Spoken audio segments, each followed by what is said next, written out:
Tayo. Punta tayo sa Cambarrio Beach. Cambarrio Beach. Mukhang materik lang po yung daan.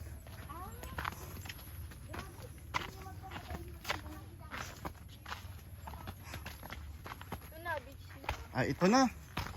Sige. Wow.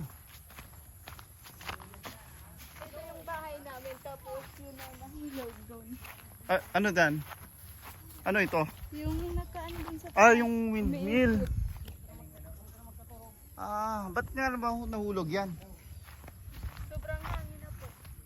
Ah, okay dito ah. Akala ko kasi mahirap puntahan to.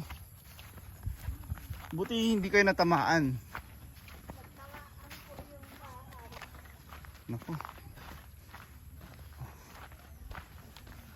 Sige na po, gusto nyo dyan, yun na muna yung gamit nyo. Ah, sige.